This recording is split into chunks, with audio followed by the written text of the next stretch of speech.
నాకు నీకు ఉన్న డిఫరెన్స్ ఏంటో తెలుసా? నేను నిన్ను ప్రేమించాను, అండ్ నువ్వు నన్ను కూడా ప్రేమించావు, అందరితో పాటు.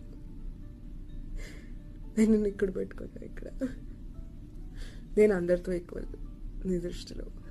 యూనో, నీ ఫ్రెండ్స్తో, నీ క్రికెట్ బడ్డీస్తో, నీ కొలీగ్స్తో, నీ ఫ్యామిలీ మెంబర్స్తో, నీ రిలేటివ్స్తో, అందరితో బేసిక్లీ. కానీ నాకు నువ్వే అండి. నువ్వే నా ఫ్రెండ్, నువ్వే నా రిలేటివ్, నువ్వే నా టైం పాస్, నువ్వే నా ఫర్ ఎవర్, నువ్వే నా అన్ని.